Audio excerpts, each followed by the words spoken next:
आरफीन सिद्दीकी और आप देख रहे हैं प्रोग्राम आमने सामने। बचपन में अम्मी ने एक शेर सुनाया था, आज तक नहीं भूला। याराना दोस्ताना दोस्ती दरकार है, आजकल के दोस्तों से तौबा इस्तग़फ़ार है। इसे ज़रा सोफिस्टिकेटेड लैंग्वेज में किसी इंटेलेक्चुअल की ज़ुबानी अगर बयान करूं और वो भी सख्त अल्फाज में, तो मोहसिन भोपाली साहब का गिरबान पकड़िएगा, मैं कुछ नहीं कह रहा और ख़ास तौर पे किसी वज़ीर की तरफ तो मेरा इशारा बिल्कुल भी नहीं है। मोहसिन भोपाली साहब फरमाते हैं, जाहिल को अगर जहल का इनाम दिया जाए, इस हादसा वक्त को क्या नाम दिया जाए।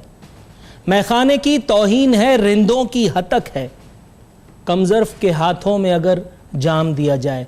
और आज की तीसरी लेकिन हतमी, जिसको कहते हैं कि मिसाल देने के बाद मैं अपने मौजू पर आऊँगा। हज़रत अली रज़ी अल्लाह ताला अन्हु का इरशाद पाक है, इख्तियार और इक़्तिदार मिलने के बाद इंसान बदलता नहीं, बेनकाब हो जाता है। कमी बेशी अल्लाह ताला माफ़ फरमाए। अगर हुकूमत की सफ़ों में बैठे हुए वज़राए कराम की तरफ देखा जाए तो मेरा ख़्याल है ये तमाम चीज़ें, ये तमाम तावीलात जो मैंने अभी बयान फरमाई हैं, अम्मी मोहतरमा वाली, मोहसिन भोपाली वाली और फिर हज़रत अली रज़ी अल्लाह ताला अन्हु वाली, ये तीनों चीज़ें आपको यहाँ वाज़े हो जाएंगी।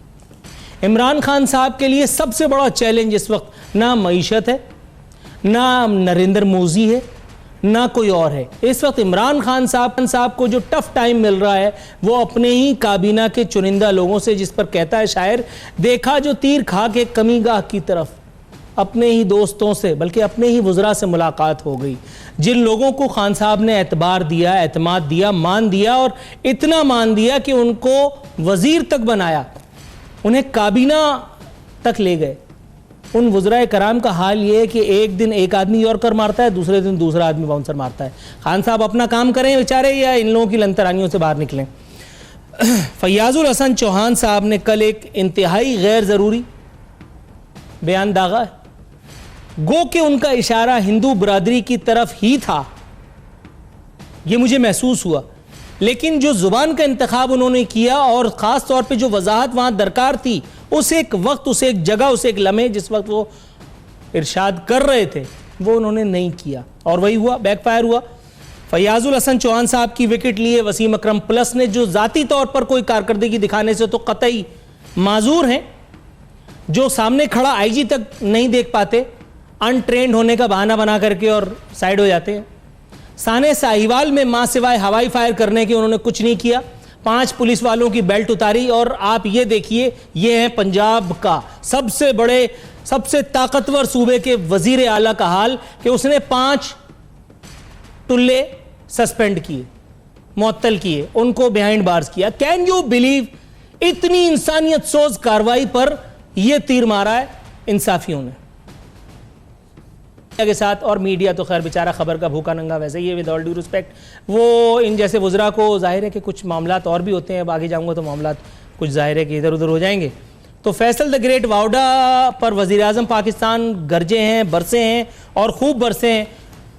लेकिन एक तरफ सवाल और भी है, एक और थे मेरे प्यारे आंख के तारे शहरियार आफरीदी, वजारत हवाई फायरिंग के चैंपियन, दिन देखा न रात, वीडियो वाला इनके साथ हुआ करता था और जहां किसी थाने को खाली देखा वो धड़ से पहुंच जाते थे।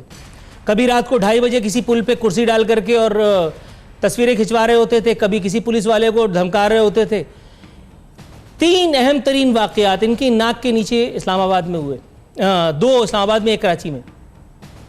एक मोहतरम जनाब समीउल हक साहब की शहादत, दूसरा मोहसिन दावड़ साहब की शहादत, जिन्हें यहाँ से सरहद पार अफगानिस्तान ले जाकर के बेदर्दी से शहीद कर दिया गया।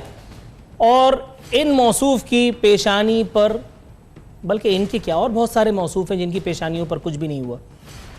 उसके बाद अली रज़ा आब्दी साहब को कराची में निशाना बनाया गया। ये तीनों जगह गए, एक ही बयान, कमोबेश आगे पीछे कुछ घुमा फिरा करके इन्होंने अपनी जो है वो ज़बानी चलित्र आवाम के ऊपर वो उसका जादू बिखेरा और उसके बाद दागे मफारकत दे गए। इन्होंने ये बताया था कि इस्लामाबाद के मोस्टली जो तालीमी इदारे उनमें से बल्कि 75% था, मुझे याद आ गया 75% तालीमी इदारों में मनशियात बिक रही है। उसके बाद अल्लाह ताला को पता नहीं क्या मंजूर था, इनके अपने घर में से एक मनशियात फरोश बरामद हो गया। उसके बाद अखबार वाले थे और ये थे, लेकिन उसका पता नहीं चला इनका भांजा भतीजा जो भी था उसको कानून ने कितनी सख्त सजा दे दी। मेरा ख्याल है अब तक बरी बरी हो गया होगा। कानून की अमलदारी तो खैर यहाँ पे बहुत है। मैं पता नहीं कितनी बातें हैं जो करना चाहता हूँ आपसे, लेकिन कुछ मेहमान भी हैं तो तारुफ कराता चलता हूँ। मेरे साथ मौजूद है मोहतरम जनाब शौकत बसरा साहब, ताल्लुक़ पाकिस्तान तहरीक इंसाफ, मोहतरम जनाब असद अशरफ साहब पाकिस्तान मुस्लिम लीग नवाज़, और ज्ञानचंद साहब पाकिस्तान पीपल्स पार्टी से। हस्ब रिवायत, हस्ब दस्तूर, हस्ब मंशा शौकत बसरा साहब से आगाज़ है। शौकत बसरा साहब, सर कैसे मिजाज हैं? बहुत अल्लाह का करम है नूरुल आरिफीन। हालांकि मैंने तो पूरी कोशिश की थी कि अल्लाह का ये करम जो है वो मैं वापस ले सकूं किसी तरह। मेहदी हसन का गाना भी मैंने चलाया। सर इमरान खान साहब का बीपी बढ़ाने के लिए वजीर ही रह गए, कोई और दूसरे काम नहीं है? नूरुल आरिफीन, हम इतने आदी हो चुके हैं, और ख़ास तौर पे जब आप स्टार्ट इंट्रो लेते हैं हमें पता होता है कि आपने बहुत एक लंबी चार्जशीट देनी है, तो जाहिर है अब जब हमारी आएगी हमने बोलना तो उसी वक्त ही है। देखिए बात यह है कि जाहिर है कि इंसान ख़ता का पुतला है, गलती इंसान से हो जाती है, वरना तो फरिश्ते ही काफ़ी थे, क्या ज़रूरत थी इंसानों की, फिर दुनिया चलती रहती। गुजारा ये है कि सबसे बड़ी बात मैं एक अर्ज़ करूँ, देखें ये पाकिस्तान की तारीख़ की पहली हुकूमत है नूरुल आरिफीन कि जिसने गलती की उसको माफ़ी नहीं मिली, और जिसके ऊपर इल्ज़ाम आया उसको माफ़ी नहीं मिली। ये कभी पाकिस्तान की तारीख़ में नहीं होता था। It is unprecedented. आप देख लीजिए कि कितना लाइलिस्ट था। अभी आपने चौहान साहब का जिक्र किया, बहुत पार्टी का डाई हार्ड था, बहुत पुराना कारकुन, और यहाँ तक पहुँचा। लेकिन वो कहते हैं ना, पहले तोलो फिर बोलो। गलती हुई, बहुत बड़ी गलती हुई, लेकिन क्या प्राइम मिनिस्टर ने इस बात को जाने दिया? नहीं। लेकिन यहाँ पर कितनी हिंदुओं की बस्तियाँ जला दी गई, कितने हमारे मिनॉरिटीज़ के साथ जो कुछ हुआ, लेकिन माजी में कभी किसी प्राइम मिनिस्टर ने या पार्टी के लीडर ने कभी कार्रवाई नहीं की। अब जहां तक आपने बात की, देखिए डॉक्टर बाबर अवान साहब पे इल्ज़ाम लगता है, डॉक्टर बाबर अवान साहब वजारत से अलग हो जाते हैं। आजम स्वाति साहब का मामला आता है, वजारत से अलग हो जाते हैं। जहां तक आपने बात कही बाकी 2-3 मिनिस्टर्स की, मैं फिर आपको फिर यही कह रहा हूं, आप ये देखिए कि फिर पाकिस्तान की तारीख की वाहिद हुकूमत है जिसके ऊपर किसी करप्शन का दाग नहीं है, कोई मेन स्कैंडल नहीं है, किसी को अकरबा परवरी नहीं है। तो नूरुल आरिफीन थोड़ी सी परसेंटेज दे कि अगर हमारे कुछ दोस्त, हाँ मैं लेकिन कहता हूं कि चूंकि वो बड़े अहम ओहदों पे फायज हैं, उनसे बिल्कुल किसी लापरवाही की तवक्को नहीं होनी चाहिए, कोई लफ्ज़िश उनकी तरफ से नहीं होनी चाहिए। उनको ये पता होना चाहिए कि एक वो अब उन पर जिम्मेदारी है, वो एक गवर्नमेंट को रिप्रेजेंट कर रहे हैं, वो फेडरल को रिप्रेजेंट कर रहे हैं, वो एक जाहिर है कि इससे बड़ा ओहदा तो कोई भी नहीं है। प्राइम मिनिस्टर के बाद अगर आप फेडरल मिनिस्टर हैं या सूबे में आप मिनिस्टर हैं या chief minister. Sir Shaukat Basra sahab, पता कलामी की गुंजाइश निकालते हुए आपने बड़ी खूबसूरत बात की, मैं आपसे बिल्कुल मुत्तफिक हूं। आपने कहा कि इंसान खता का पुतला है, लेकिन ये जितने खता के पुतले हैं, बल्कि ज्यादातर पुतले, सारे ही पुतलों को आपने काबीना में वजीर ले लिया। मैं मर गया था, मेरे पड़ोस में भी 2-4 ऐसे खता के पुतले रहते हैं, वो भी हैं। आपके जानने में भी कोई होगा, कोई अंधा बेड़ा जिसको वजीर बनाया जा सकता था। क्या ही जरूरी थी कि ये चाचे मामों को काबीना में लेकर के ऐसे अनमोल रतन पालते कि जो बीपी बढ़ाने का काम करते। और दूसरा, वाकई ये पाकिस्तान की तारीख की वाहिद काबीना होगी, वाहिद हुकूमत होगी जिसमें अगलात का बल्कि गलतियों का, ब्लंडर्स का एक तसलसल है। यहां हम अपनी गुफ्तगू को थोड़ी देर के लिए मौकूफ करेंगे क्योंकि एक ब्रेक की कॉल आ गई है। ब्रेक से वापस आऊं, गुफ्तगू के सिलसिले को आगे बढ़ाएंगे अपने मेहमानों के साथ।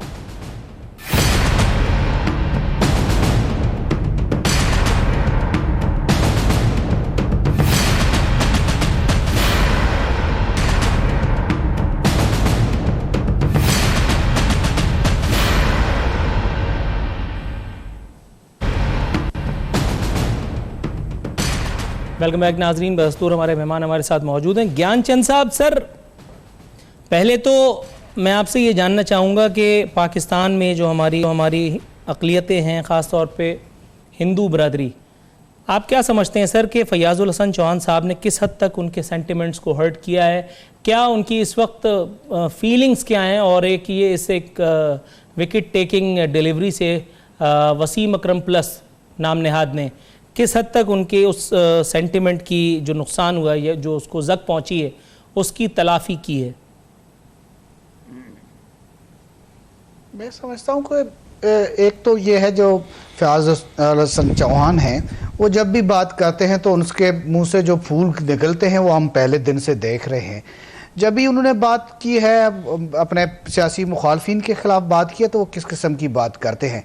फिर वो उन्होंने जब पॉलिटिकल लीडरशिप के ख़िलाफ़ बात कर रहे थे तो चाहिए तो ये था कि उस वक्त ही इमरान खान उनको संभाल लेते, क्योंकि ये इनका सिलसिला रोज़ बरोज़ आगे जा रहा था। तब उनको थपकी मिल रही थी कि भाई इससे ज़रा आगे जाओ आगे जाओ। वही चीज़ें हैं जो बढ़कर अभी मज़हब पे चली गई। इस्लाम कभी भी ये तो तालीम नहीं देता कि आप दूसरे मज़हब के जो लोग हैं उनके ख़िलाफ़ इस किस्म की ज़बान बोलो। तो फयाज़ चौहान ने तो यकीनन हर्ट किया है। ये हमारा एक मजहबी दिन है शिवरात्रि का। उस दिन लोग हमें मुबारकें दे रहे हैं कि भाई आपका ये मजहबी त्यौहार है। जो भी हमारे दोस्त अहबाब हैं मुस्लिम्स, वो हमें मुबारकें दे रहे थे कि भाई आपका ये अच्छा त्यौहार है। उस वक्त में फयाज़ हसन चौहान ने जो बात की, यकीनन हमें बड़ा दुख पहुंचा है कि जो लोग अभी हिंदू, स्पेशली क्योंकि हिंदू की बात हुई है, तो जो 70 साल से यहाँ पे रह रहे हैं और उन्होंने अपनी वफादारी साबित की है कि हम पाकिस्तान के साथ वफादार हैं, और अभी स्टेट की तरफ से हमें फैसिलिटीज़ भी मिल रही हैं। ऑल ऑफ सडन ये पीटीआई की गवर्नमेंट आ गई, उनके वज़रा ने जो है हम तो समझ रहे थे कि सिर्फ ये पॉलिटिकल लीडरशिप के ख़िलाफ़ बात करेंगे, लेकिन वो भी अच्छा ट्रेंड नहीं था। जब मैच्योर डेमोक्रेसी मैच्योर हो रही थी, हम एक दूसरे के पॉइंट ऑफ व्यू को बर्दाश्त करने लगे थे। उस वक्त में ऑल ऑफ सडन ये लोग आ गए और उनमें से पीटीआई ने चुन कर वो लोग लिए जो ज़्यादा पगड़ियाँ उछाल सके, जो अपने मुखालफिन के लिए सख्त से सख्त भी नहीं, लेकिन गिरे से गिरे हुए लफ्ज़ उनको ले लिया। तो उसका नतीजा ये लेकर निकला है कि जिस वक्त में हम इंडिया के साथ जंग में हैं, जब हम मोदी के पॉलिसीज़ को न सिर्फ मुस्लिम्स बल्कि पाकिस्तान में रहने वाले सब लोग और हिंदूज स्पेशली, मोदी की जो हिंदुत्व की पॉलिसी है उसको जब हम कंडेम कर रहे थे, हम पाकिस्तान के मौक़िफ़ की सपोर्ट कर रहे थे। दुरुस्त है, उसी वक्त पे उन्होंने ये ज़र्ब-ए-कारी लगाई। आपकी बात दुरुस्त है। चौहान साहब आ गए, दूसरी तरफ से वो वावडा साहब ने जो किया, तो सर वावडा साहब नहीं सर मैं आपसे थोड़ी सी ब्रेक पे पैर रखने की दरखास्त करूंगा। वावडा साहब के लिए एक अकेली, जिसको कहते हैं ना, वो नशिस्त चाहिए, और वो इस सवाल के बाद इंशाअल्लाह ताला हम उनको घेरेंगे। डॉक्टर असद अशरफ साहब, सर मैं आपकी तरफ आता हूं। ये मुझे बताइएगा सर, हम तब्दीली की बात करते हैं, हम रवादारी की बात करते हैं, हम सियासी मफाहमत की बात करते हैं, हम पाकिस्तान को आगे ले जाने की बात करते हैं, लेकिन पाकिस्तान को आगे ले जाने की राह में सबसे पहली चीज़ तो ये है कि आवाम के जानो माल का तहफ़्फ़ुज़। आपको शायद लग रहा हो मैं इर्रेलेवेंट बात कर रहा हूँ, मैं आ रहा हूँ वसीम अकरम प्लस नाम नेहाद पे। सानेह साहिवाल जैसी जगह पर, सानेह साहिवाल जैसे मामले पर जब वो शख्स कोई कारकर्दगी नहीं दिखा सका, 0/0, चाहे ये लाख लंतरानियाँ गाएं, लेकिन इंट्रो में जो मैंने कहा था सूरत-ए-हाल अगर उससे कुछ अलग है तो मुझे बताइए, मैं अपनी तस्दीक के लिए तैयार हूं। यहां उन्होंने मौका नादिर देखा और ये फुल टॉस उठा करके इन्होंने स्टेडियम से बाहर फेंकी। ये हुब्बे अली था या बुग़्ज़ मुआविया जो फयाज चौहान के साथ हुआ है, क्योंकि ये दिखाया कहीं और जा रहा है और मारा कहीं और जा रहा है, मुझे ऐसा लगता है। देखिए, जैसे आपने कहा पहले कि जी तू चल मैं आया, तो ये बात यहाँ नहीं रुकेगी सिर्फ पंजाब में, ये कराची से शुरू हो के और फिर पंजाब से शुरू हो के और फिर इस्लामाबाद से होते हुए ये KPK तक जाएगी। और यहाँ पर बहुत से ऐसे लोग हैं जो लाइन में लगे हुए। हमने इनको मशवरा भी दिया था कि कम बोला करें, और उसी ज़्यादा बोलते हैं जिसकी वजह से हुकूमत नहीं चल रही। जिस दिन उन्होंने बोलना कम कर दिया, आप देखिए हुकूमत इनकी चलने लग जाएगी। तो ये जो है, ये फयाज चौहान अभी प्लस भी आएंगे, और ये जो अपने बुज़दार साहब हैं, वज़ीर आला पंजाब साहब, ये खुद नहीं कुछ करते, इनसे करवाया जाता है, और ये भी लाइन में लगे हुए हैं, शायद ये भी फयाज चौहान की लाइन में लगे हुए हैं। जो वज़रा इनके इस्तीफ़े दिए, इन्होंने बाबर अवान की बात की, उन पर एक क्लियर कट रेफरेंस है इनके। देखें कितनी क्राइसिस है पाकिस्तान में इस वक्त, हम पे जंग मुसल्लत की गई है और हमारे डिफेंस मिनिस्टर कहीं नज़र नहीं आ रहे। आज तक आपने उनका कोई बयान देखा कि एक डिफेंस मिनिस्टर जो है जिसकी डिफेंस को ब्रीच किया गया है, और वो कहीं नज़र नहीं आ रहे। कम से कम कोई फोटो ही दे दें टीवी पे कि बंदा कहे कि यार ये हमारा डिफेंस मिनिस्टर है। सर उनका अपना इकोनॉमिक डिफेंस भी क्राइसिस तो मामला तो आगे तो पीछे हमारे देख रहे हैं आप। जो फाइनेंस मिनिस्टर है वो गायब हो जाते हैं जी। उनका अपना डिफेंस भी तो दाव पे लगा हुआ है, वो आई भी तो- कांट हियर यू। मैं कह रहा हूं ना कि ये इन सब का डिफेंस जो है दाव पे लगा हुआ है। जैसे जब ये कहते हैं ना कि हम एक पेज पे हैं, तो ये किसी को बता रहे होते हैं कि अगर हम बोल्ड हुए तो आप भी नाकाम होंगे जो लाए हैं हमें। तो इसलिए मेरा कहने का ये मकसद है कि ये एक नहीं है, ये बड़ी लंबी लाइन है और ये फहरिस्त अभी चलेगी। राइट शौकत बसरा साहब, सर आप बड़ी देर से ब्रेक पे पांव रखे हुए हैं, अब आप एक्सीलेटर दबा सकते हैं। ये मुझे बताइए सर, ऐसे अनमोल रतन, ऐसे नादिर और नायाब नगीने जो माशाल्लाह कारकर्दगी का जिसको कहते हैं कि एक मिसाल है, सर आपके ख्याल में वजारत पर तवज्जो देने के लिए खान साहब को कहना पड़ता है, खान साहब को बताना पड़ता है। फैयाज चौहान साहब ही थे जो उन वज़रा की लिस्ट में शामिल थे पंजाब में, जिनकी कारकर्दगी पर इमरान खान साहब ने एतमाद का इजहार किया था। और ये उस वक्त की बात है कि जब उन्होंने साने साहिवाल के हवाले से एक इंतहाई मुतनाज़ा बयान, अभी जबकि इनिशियल इन्वेस्टिगेशन चल रही थी, और उन्होंने दाग दिया था, उसे एक फैमिली को उन्होंने कन्विक्ट कर दिया था बाकायदा, और वो कह दिया था कि ये दहशतगर्द हैं। तो आपके ख्याल में सर ये मामला तो ऊपर से ही गड़बड़ेशन का शिकार थे, खान साहब की नज़र चूक गई, जिसके बाद फिर ये हिम्मतें इतनी बढ़ी और उसके बाद फिर जाकर के यॉर्कर मारनी पड़ी वसीम अकरम प्लस को। नूरुल आरिफीन, एक तो दोनों भाइयों की आवाज़ ज़रा उसका कोई प्रॉब्लम आ रहा है वो ठीक कर दीजिएगा, और मुझे प्लीज़ टाइम दीजिएगा, क्योंकि सारे का सारा प्रोग्राम मेरी पार्टी के खिलाफ हो रहा है और मुझे नुक्ता नज़र देना ज़रूरी है जो बातें आप कर रहे हैं। देखिए बात यह है नूरुल आरिफीन, पहली बात तो ज्ञानचंद मेरे भाई हैं, मैं तो हम माइनॉरिटी भी नहीं कहता, और हम पूरी हमारी जमात जो है वो इस बात पे यकीन रखती है, जिस तरह पाकिस्तान फ्लैग के अंदर वाइट निशान है, या ये जो माइनॉरिटीज़ नहीं है ये हमसे भी ज़्यादा मुहिब्बे वतन है। ये हमारे भाई जितने मज़हब के लोग यहाँ पे रहते हैं, बल्कि इस्लाम तो अमन का पैगाम देता है, मोहब्बत का देता है, प्यार का देता है, कुर्बानी का देता है, इसार का देता है। और मैं समझता हूँ कि पाकिस्तान के अंदर मिनॉरिटीज़ बल्कि जितनी यहाँ पर वो कंफर्टेबल हैं, जितनी उनके साथ मोहब्बत है, शायद दुनिया के किसी कोने में ना हो। जाके आप जरा अंदाज़ा करें क्या हो रहा है भारत के अंदर मुसलमानों के साथ, सिख बरादरी के साथ और मज़हब के लोग के साथ। यहाँ पर वो मैं हूँ या कोई और हो, हमारे इन भाइयों के मुतल्लिक एक भी गलत बात करेगा तो मैं समझता हूँ उसके साथ वही होना चाहिए जो फयाज चौहान साहब के साथ हुआ, क्योंकि वहां पर प्राइम मिनिस्टर ने देखें बातें करनी बड़ी आसान है, माजी में ये चीजें नहीं होती थी। जैसे ही फयाज चौहान ने बयान दिया, प्राइम मिनिस्टर ने नोटिस लिया, उसके बाद हमारी लीडरशिप ने नोटिस लिया, और सीएम साहब ने फौरी तौर पर बुलाकर एनफ इज एनफ, आप रिजाइन कर दीजिए। अब आपने 2-3 बातें कही हैं। एक तो बार बार आपने एक इल्जाम ये लगाया वसीम अकरम प्लस बार आप कह रहे हैं, आप जो साने साहिवाल के हवाले से बात कर रहे हैं, मेरे ख्याल में आप या तो मिसअंडरस्टैंड कर रहे हैं या जानबूझ के ये कर रहे हैं। देखिए जब साने साहिवाल हुआ, चीफ मिनिस्टर साहब सब कुछ छोड़ के मियां वाली से वहां पहुंचे, मौके पे जाकर जो मुलजमान थे जिन्होंने फायरिंग की थी उनको गिरफ्तार किया गया, उनके खिलाफ फौरी तौर पर जीआईटी बनाई गई। जीआईटी अपना काम मुकम्मल कर चुकी है और तमाम के तमाम मुलजमान जो है वो जेल में पड़े हैं जिन्होंने फायरिंग की है। इसलिए पंजाब हुकूमत की तरफ से, और ये जिसको गुड गवर्नेंस की अगर आप बातें करें, डॉक्टर साहब मुझे बड़ी हंसी आ रही थी जब वो कंपैरिजन कर रहे थे। हाँ, हमारे पास ये गुड गवर्नेंस तो नहीं है कि हमारे पास शोशा नहीं है, मुअत्तल कर दिया, बूट पहन लिए, पानी में चले गए, छतरी ले ली, जाके मीनारे पाकिस्तान बैठ गए, ये तो हमारे पास नहीं है मेरे भाई।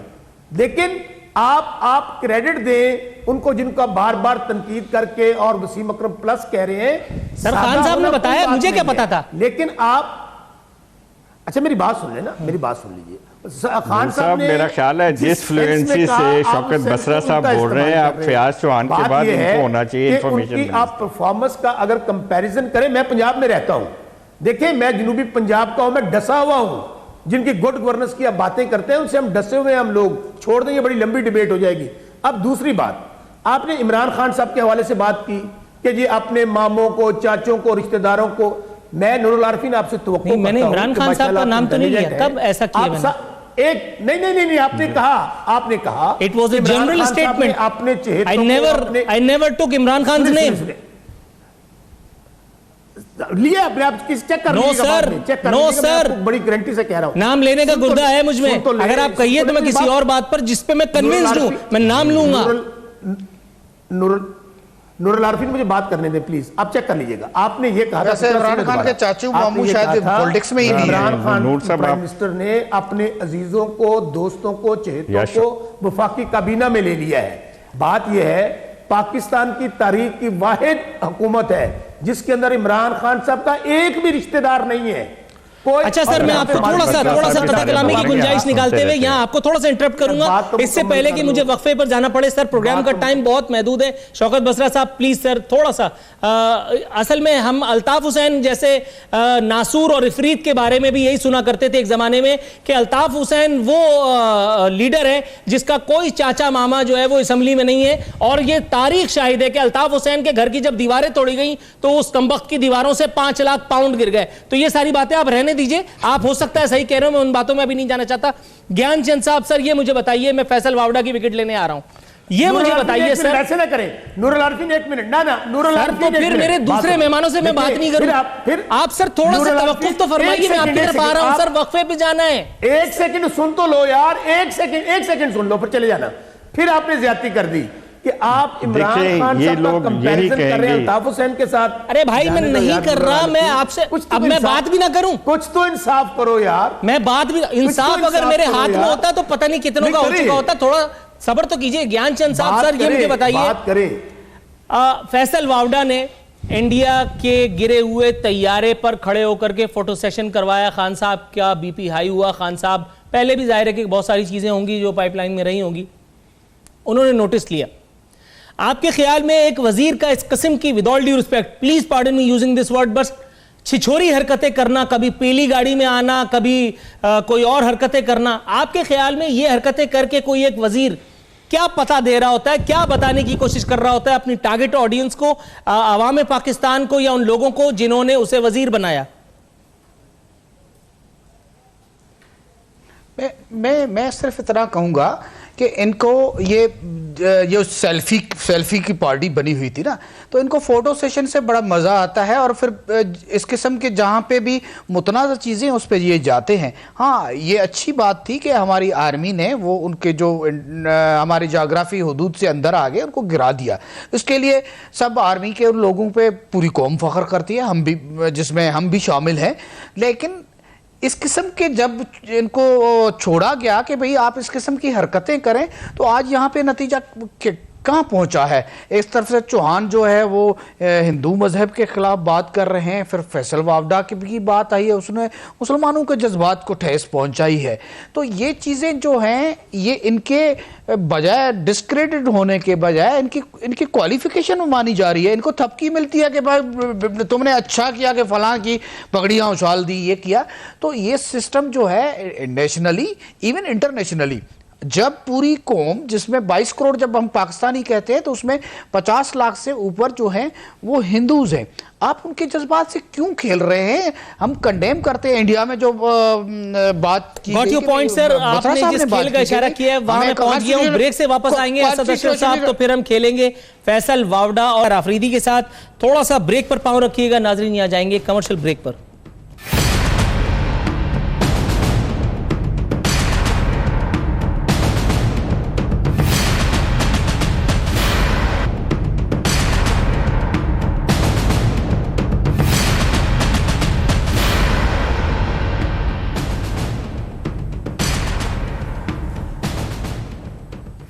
वेलकम बैक नाजरीन, इख्तितामी मराइल में दाखिल हो चुके हैं। असद अशरफ साहब, सर आपके पास आऊँगा। सर, एक फैयाजुल हसन चौहान पर ही क्या मौकूफ? अभी तो तरकश में काफ़ी तीर हैं।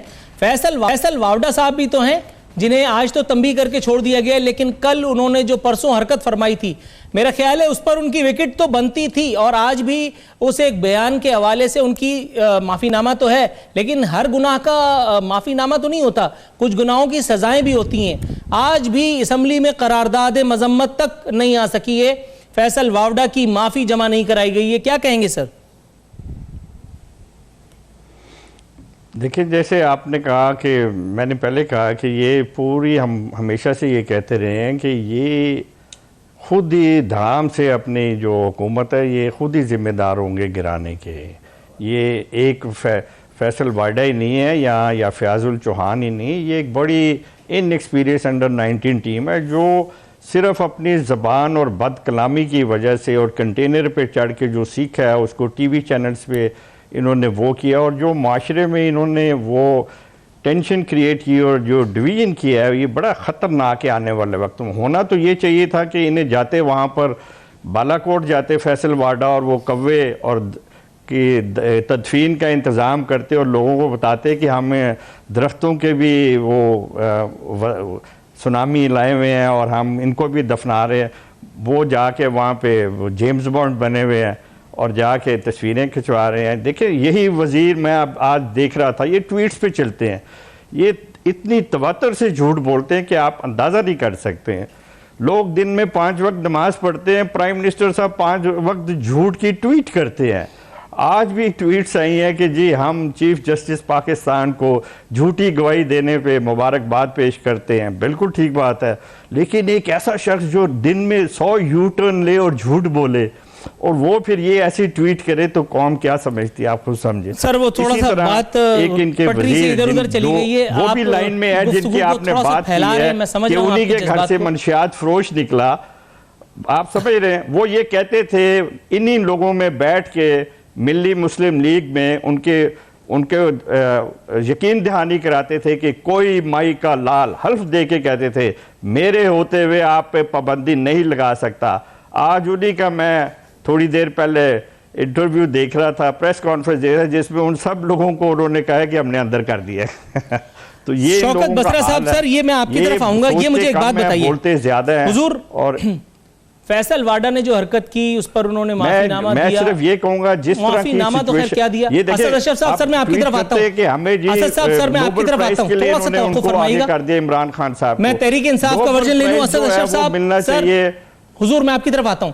देखिए मेरी बात सुनिए, मैं आपके प्रोग्राम के साथ एक जुमला कहना चाहता हूं, अगर किसी ने नोबेल प्राइज लेना है तो वही लेगा जो मसले कश्मीर को हल करेगा, और उसकी बुनियाद जो है वो मियां नवाज शरीफ और वाजपेयी ने डाल दी है। आज भी यूट्यूब जाके और वाजपेयी और मियां नवाज शरीफ की तकरीर देख लें। सर थोड़ा सा तवक्कुफ फरमाइएगा, अभी नोबेल प्राइज की तैयारी के लिए मैंने कह दिया है, बस अभी इंशाल्लाह प्रोग्राम खत्म होते ही दे देते। शौकत बसरा साहब की तरफ जाने दीजिए सर, अल्लाह का वास्ता। वर्ड से कुछ सर मैं आपको प्लीज थोड़ा सा, शौकत बसरा साहब सर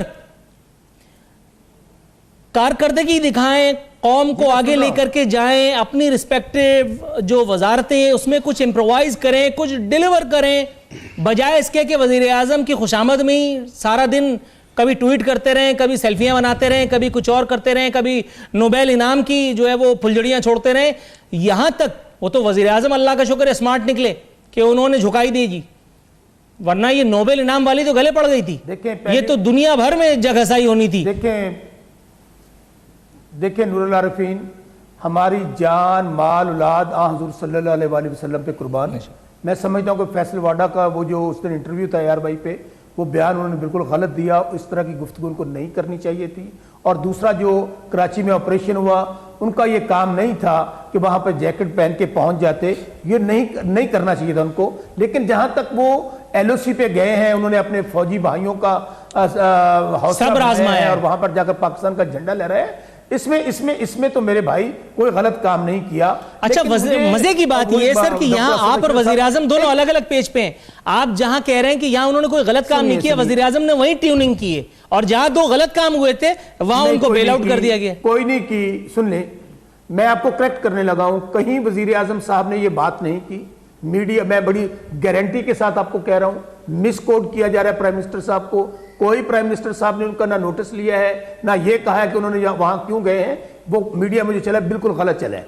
अच्छा दूसरी बात, अभी मैं डॉक्टर असद अशरफ साहब की बातों पे अपनी हंसी बड़ी मुश्किल से कंट्रोल करके बैठा था। यानी कि दूसरों को नसीहत, खुद मियाँ फसीहत, यानी कि वो लोग जो लोगों को पटा डालते हैं, पेट फाड़ते हैं और वो पता नहीं कौन कौन सी गलियों में घसीटते हैं, और शहीद बीबी के मुतल्लिक जो मियां नवाज शरीफ ने गुफ्तगू की, कभी वो भी डॉक्टर असद अशरफ को सुनाइएगा। और फिर इमरान खान देखें, जिसके मुतल्लिक मैं नहीं कह रहा, आप नहीं कह रहे, मरकंडे कौन है, चीफ जस्टिस है रिटायर्ड इंडिया का, वो कहता है कि ऐसा लीडर, वो प्राइम मिनिस्टर नहीं है, he is a philosopher, he is a scholar. उनको अगर नोबेल प्राइज की बात कर रहे हैं तो पूरी दुनिया कर रही है। अच्छा, लेकिन उन्होंने क्या कहा? अभी मैं इंडिया में इलेक्शन हो रहा है और वहां पर हर पार्टी जो है ये कहीं ना कह दें हमारा भी ऐसा ही माहौल है जैसे मैं आपकी तरफ आता हूं, उसको सीरियसली लेना चाहिए। एक मिनट यार, एक मिनट। हुकूमत को हम इक़्तिदार में लेकर आए हैं। चाइना का टूर भी इमरान खान साहब का हमने रखवाया था। सऊदी अरब का क्राउन प्रिंस भी हमने बुलवाया था। और भाई, जिनका लीडर आप लूट मार में, करप्शन में और सजा याफ्ता हो, कहीं मुझे बता दे हमारे के मुतल्लिक को बंदा एक उंगली उठा दे। बच्चे जो है वो बाहर फिर रहे हैं, उनका वालिद जेल में पड़ा है, वो वहां पे यज्ञ कर रहे हैं। लेकिन ये क्या बात? शौकत बसरा साहब, सर मैं आपकी तरफ आता हूं, आपका लिंक फ्रीज हो रहा है, मैं 1 मिनट आपकी तरफ आता हूं। ज्ञानचंद साहब, सर ये मुझे बताइएगा, अब हम बात कर लेते हैं जरा शहरियार आफरीदी साहब की। आपके ख्याल में सर, अगर प्राइम मिनिस्टर का ध्यान अपने वुज़रा की विकेट लेने में ही लगा रहेगा तो वो डिलीवर कब कर पाएगा? मुझे खान साहब से, वज़ीर आज़म पाकिस्तान से पूरी हमदर्दी है। ये इस किस्म के अनमोल रतन, एक तो हमारी सोनी धरती अल्लाह रखे कदम कदम आबाद, लेकिन किस जगह ये सारे उगे हैं, कहाँ इनकी मतलब जिसको कहते हैं अफजाइश हुई है, और किसने इन नगीनों को, चुनिंदा लोगों को छांट छांट करके काबीना में भर्ती कराया है कि ये सिर्फ हवाई फायरिंग के या सेल्फियां बनाने के काम आते हैं? आपके ख्याल में वजीर मुमलिकत बराए दाखिला, जैसे अभी असद अशरफ साहब ने फरमाया, इतना बड़ा कांड इंडिया से हो गया और हमारा डिफेंस मिनिस्टर नहीं था, हम अपने डिफेंस में खुद लगे हुए थे, डिफेंस मिनिस्टर पता नहीं किसके डिफेंस में लगा हुआ था। सर ये क्या ऑटो पे लगा हुआ है पूरा सिस्टम? नूरुल आरिफीन, शौकत बसरा साहब, सर मैं आपकी तरफ आता हूं, थोड़ा सा ब्रेक पे पैर रखिएगा। यही बात है कि जो हमारी लीडरशिप कहती है कि ये खुद ही गिर जाएंगे, तो ये ऐसे ही गिरेंगे ना, एक एक इनके जो है इनके अपने एमालों से गिरेंगे। इनसे गवर्नमेंट चल नहीं रही है। इमरान खान साहब जो अपनी कैबिनेट को नहीं संभाल सकते हैं, वो क्या इसको पूरी दुनिया से डिप्लोमेसी में जाएंगे? वो क्या अपने मुल्क को जो गंभीर मसाइल हैं उनको हल करेंगे? तो यही नज़र आ रहा है कि इनसे कोई वो गवर्नमेंट चल नहीं रही है। उनके वज़रा सिर्फ अपने बयानबाजियों में बड़े मज़े उड़ा रहे हैं, बड़ी के बजाय डिलीवर कुछ करने के। आप महंगाई तो फटाफट कर देते हैं, आप जो है आपसे कोई गवर्नेंस के काम नहीं होते, आप दूसरों की पगड़ियां तो फटाफट उठा देते। कोई अच्छी सी चीज़ लेके आए ना। इस वक्त तक पीटीआई की हुकूमत ने क्या किया है सवाए जो फुलझड़ियाँ आप कह रहे थे ना, फुलझड़ियाँ खिलाने के, लोगों की पगड़ियाँ उछालने के सवाए तो हमें कुछ नहीं नज़र आ रहा है। क्रेडिट ले लें, ये क्रेडिट लेते हैं जो अभी सूरत हाल बनी है, लेकिन क्रेडिट ये हमारे अपोजिशन पार्टीज को जाता है जिसने पाकिस्तान के मफाद में यूनिटी दिखाई है। इन्होंने अभी तक वो नहीं दिखाई है। मैं बड़ी अदब से कहूंगा कि प्राइम मिनिस्टर साहब से ये भी नहीं पहुंचा कि वो कह देते कि ये हमारी कौम की जो यूनिटी है। सर बिल्कुल इख्तितामी लम्हात है। ज्ञानचंद साहब, सर आपकी बात को काटने की मुझे जिसारत करनी पड़ रही है। असद अशरफ साहब, सर क्लोजिंग रिमार्क्स आपसे लूंगा। गवर्नर सिंध, उनका भी जिक्र करते चले। एक स्टेटमेंट मैंने निकाल के रखा हुआ था सुबह से, बता रहे वजीर आजम डरते नहीं, कुलभूषण को नहीं छोड़ेंगे। सर कुलभूषण जहां पहुंच गया उसका मुकदमा, वहां कोई उसका कुछ कर सकता है जब तक आलमी अदालतें इंसाफ मतलब कुछ कर न दे। इस ताज़ा तरीन लतीफ़े पर आप वो शौकत बसरा साहब पता नहीं मुझे वज़ीर आज़म साहब से बढ़वा देंगे, हालांकि कहाँ मैं गरीब और कहाँ वज़ीर आज़म। मेरे से सवाल किया, देखिए हम इंटरनेशनल कोर्ट ऑफ जस्टिस में ये केस है कुलभूषण का, और जहां फैसला होना है मार्च में, जो भी फैसला आएगा दोनों मुल्कों के माना जाएगा, क्योंकि हम लोग उधर गए हैं।